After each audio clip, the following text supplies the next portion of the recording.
அண்ணாமலை அவர்கள் புதிய கட்சி ஆரம்பிக்கிறாரா? இதை பற்றி பல செய்திகள் சோஷியல் மீடியாவில் பரவிக்கொண்டு இருக்கு. இதுக்கான பதிலை நயனா நாகேந்திரன் அவர்கள் ஓப்பனாக சொல்லியிருக்காங்க. இதை பற்றி டீட்டெயிலாக தான் பேச போகிறோம். ரொம்ப ரொம்ப இம்பார்ட்டண்டான வீடியோவாக தான் இருக்க போகிறது. அதாவது தமிழக வெற்றி கழகத்தோட தலைவர் விஜயா அவர்கள் ஓட்டு திருத்தை பற்றி பேசியிருந்தாங்க. காங்கிரஸ் எம்பி ராகுல் காந்தி அவர்களும் இதை பற்றி குற்றம் சாட்டியிருந்தாங்க. இதுக்கான பதிலாக தான் நயனா நாகேந்திரன் அவர்கள் சொல்லியிருக்காங்க. அதில் அவங்க என்ன சொல்லியிருக்காங்க அப்படின்னு பார்த்தீங்கன்னா, காங்கிரஸ் ஆட்சி காலத்தில் தான் அப்படி நடந்திருக்கிறது. நாங்கள் ஓட்டு திருத்து செய்திருந்தால் தமிழகத்தில் திமுக எப்படி ஆட்சிக்கு வந்திருக்கும்? இப்பொழுது ஆளுங்கட்சியாக இருந்திருக்குமா? தமிழக வெற்றி கழகத்தோட தலைவர் விஜய் இதுவரை தேர்தலை சந்திக்கவில்லை.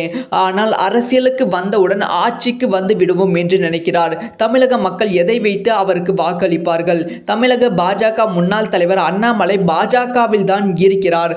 அவர் புதிய கட்சி தொடங்க போவதாக போஸ்டர்கள் ஒட்டப்பட்டு கொண்டிருக்கிறது. அவர் கட்சி தொடங்குவது போன்ற கேள்விகளை திமுக சொல்லிதான் எங்களுக்கு தெரியும். திமுக சொல்லிதான் ஊடகங்கள் அதை பரப்புகிறார்கள்.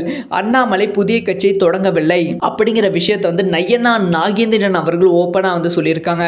ஆனா அண்ணாமலை அவர்கள் இதை பத்தி எந்த விதமான பேச்சும் பேசாம இருக்காங்க. ஒருவேளை அண்ணாமலை அவர்களுக்கு இந்த யோசனை இருக்குமோ அப்படிங்கிற விஷயம் தெரியல.